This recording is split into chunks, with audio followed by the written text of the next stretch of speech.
Ồ cha. Ba bên đâu cho mà lên sáng lại vượt qua cả sự âm chỉ càng cho. Ở bên đó nhìn để đi à, sao cái gì nữa?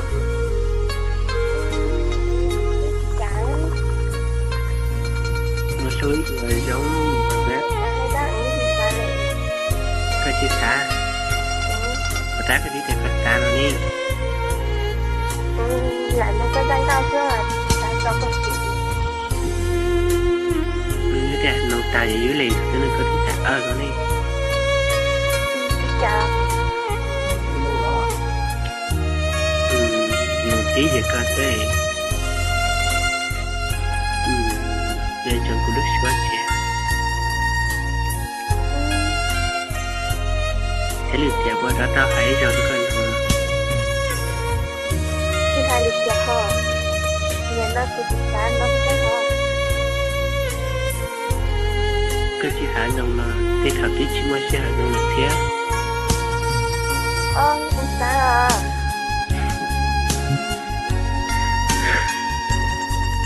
Nhưng mà túi rồi rong rào nhất toàn đi tao có. Lấy tiền rồi. Lấy từ nhà lấy từ.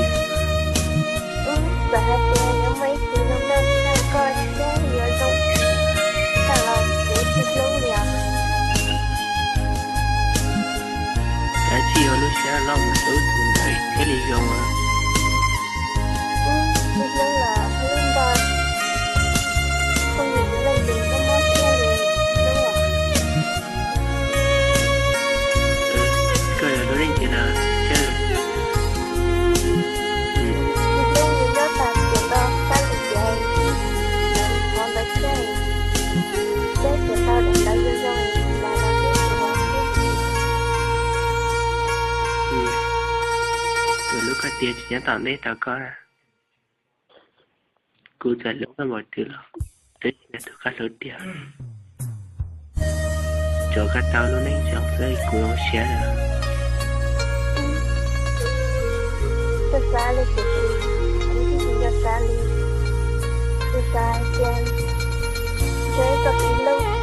Chế giờ chẳng tin gì vùng lo. Tôi chả nước nói. Cho nước là không ra từ sâu. Bác hẳn chả đi. Lấy tiền được son thế à. Anh biết chúng ta là cho nó. Chúng ta nó có răng cao không là được coi như thế thôi. Có thứ thì nó này phải để có chị lưu lại nó đi. Anh lên mà tăng thì ta gặp nặng rồi. Đã có đi thì mới mất xé thì chị lưu mà. Đúng hả? Lúc nào Mình đúng đi. Tại ông mất sẽ được tôi lo như là chị tăng hoa trong mà.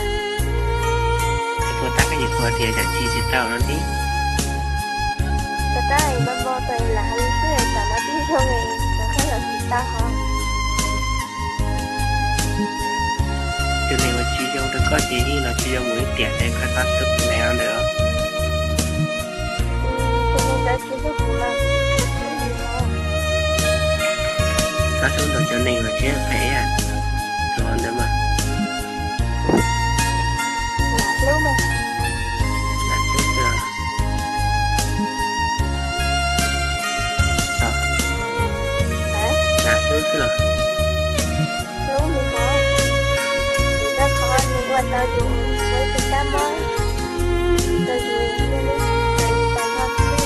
Tao lên nói gì. Phải là chi đi cơ mà. Cho nên để cái Dạ hả? nhiều hơn cả đâu. Có thể tao mất được cơ mà. Cả hai bỏ cha là có kinh doanh cái sự hảo của xe mà. Chúng một tuần mình đấy lần thì là của thay từ lúc. Được Là nữa từ số tao của lúc chuyện các thứ hả? đa số quyền tao số tao có nói chuyện con xưa á. Để có mà có kinh doanh cái sự này của lúc chuyện các thứ nhiều tuần đấy lần số tao hả? Cái sự chỉ tao mất đó lần từ kia. Rồi tuần này của lúc của tao mất ra mấy lần sao? Cho nên đa số chia cô cha. Cũng sẽ chẳng có thể cô nó mà lao hay không. Chỉ là có thì sự danh nhỉ.